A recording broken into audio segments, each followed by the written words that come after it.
یہ ایک fit path پہ آپ کو بیری کا درخت نظر آ رہا ہے اور اس پر بیر لگے ہیں اور یہ اس وقت بیروں سے لدا پڑا ہے، اور اس کے ساتھ ایک فٹ پاتھ پہ پیپل کا درخت ہے جو تقریباً اس کی بھی عمر 30-40 سال ہے، اور اس طرح دیگر درخت ہیں جو کہ فٹ پاتھ پہ لگے پڑے ہیں۔ اور یہ ہے کچہری چوک راولپنڈی۔ اکثر لوگ کہتے ہیں کہ جی آپ بات کریں کوئی سنتا نہیں ہے اور بات کرنے کا فائدہ کوئی نہیں ہوتا۔ میں کہتا ہوں کہ اگر آپ مثبت طریقے سے بات کریں اور لگاتار اپنی بات آپ کہتے رہیں تو بات سمجھنے والے سمجھ جاتے ہیں اور اس پہ عمل ہوتا ہے۔ آج کی کہانی ہے کچہری چوک راولپنڈی میں اوور ہیڈ اور انڈر پاسز اور جو ایکسپینشن ہو رہی ہے اس میں آنے والے درختوں کو ریلوکیٹ کرنے کی۔ ہم عرصہ دراز سے ان درختوں کے بارے میں بات کر رہے ہیں اور مجھے آج یہ دیکھ کے انتہائی خوشی ہے اور میرے لیے انتہائی خوشی کا مقام ہے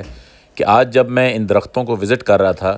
تو ان درختوں کو شفٹ کرنے، ان درختوں کو بچانے کے لیے 4-5 محکمے جو ہیں، جس میں PHA بھی ہے، اس میں کنٹونمنٹ بورڈ بھی ہے، جنگلات کا محکمہ بھی ہے اور سول ایڈمنسٹریشن اور دیگر ادارے بھی پیش تھے، اور ہر بندہ اس درختوں کو بچانے کی بات کر رہا تھا۔ اور میں جب ان سے بول رہا تھا تو مجھے ایسے لگ رہا تھا کہ یہ میں ہی اپنی بات ان سے سن رہا ہوں۔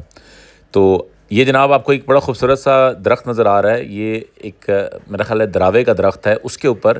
پیپل کا ایک بہت بڑا درخت اگا ہوا ہے اور یہ بڑا خوبصورت مجھے دکھتا ہے۔ تو انشاءاللہ کوشش کریں گے کہ اس درخت کو بھی ہم بچا کے اس کو ریلوکیٹ کریں، اور اس کی خوبصورتی آپ دیکھیے، اور اس کی بھی لگتا ہے یہ پیپل کا جو اوپر اس کا درخت نکلا ہوا ہے اس کی بھی عمر مجھے کوئی 20-25 سال سے زیادہ لگ رہی ہے، کیونکہ اس کا تنا بہت ٹھیک ٹھاک ہے اور اس نے پورا یہ ایسے لگتا ہے کہ جیسے گرافٹ ہو گیا اس کے اوپر، کیونکہ یہ ساری خوراک اسی تنے سے لے رہا ہے۔ تو آج جناب میرے لیے انتہائی خوشی کا مقام ہے کہ کچہری چوک کا جو پروجیکٹ ہے راولپنڈی کا، اس میں جو بھی ایکسپینشن ہوگی اس میں تمام درختوں کو تقریباً بچا لیا گیا ہے۔ کچھ یہ درخت رہتے ہیں جن کو ہم شفٹ کرنے جا رہے ہیں، اور جیسے میں نے ذکر کیا کہ تمام محکمے پیش تھے کہ ہم ان درختوں کو کیسے سیو کر سکتے ہیں، اور مجھے امید ہے کہ جب یہ پروجیکٹ مکمل ہو جائے گا اور اس کے بعد جب اس میں ہارٹی کلچر کی پلانٹیشن ہوگی تو اس میں بھی نیٹو درختوں کو پروموٹ کیا جائے گا، جیسے کہ پیپل، بیری، بوہڑ اور اس طرح کے ہمارے جتنے بھی لوکل درخت ہیں، ان درختوں کو ہم زیادہ سے زیادہ لگائیں گے تاکہ ہمارا ایکو سسٹم بہتر ہو۔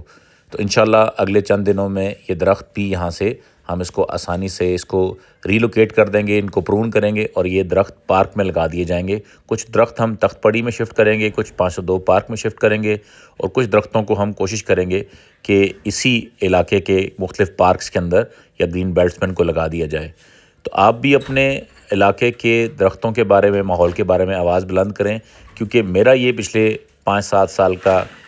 تجربہ یہ ہے کہ اگر آپ بات کریں اور آپ بات صحیح طریقے سے مستقل مزاجی سے کریں، اور اگر آپ ایک پازیٹیو سوچ رکھتے ہیں تو لوگ آپ کی بات سنتے ہیں۔ تو یہ جناب میری آج کی کہانی تھی، اور امید ہے کہ آپ کو بھی اس بات کو سن کے خوشی ہوئی ہوگی۔ اپنا خیال رکھیں، اور میری تمام سول ایڈمنسٹریشن کے اداروں سے، جس میں کہ ویسے میں نے ذکر کیا PHA کا میں شکریہ ادا کرتا ہوں، میں کنٹونمنٹ بورڈ کا شکریہ ادا کرتا ہوں، فارسٹ ڈپارٹمنٹ اس میں پیش ہے، ان کا شکریہ ادا کرتا ہوں، کمشنر راولپنڈی خاص طور پر دلچسپی لے رہے ہیں اس کے اندر، اور جتنے بھی اور جو لوگ اس کے اندر رول پلے کر رہے ہیں، میں ان سب کا شکریہ ادا کرتا ہوں۔ انشاءاللہ تعالیٰ کچہری چوک کا یہ پروجیکٹ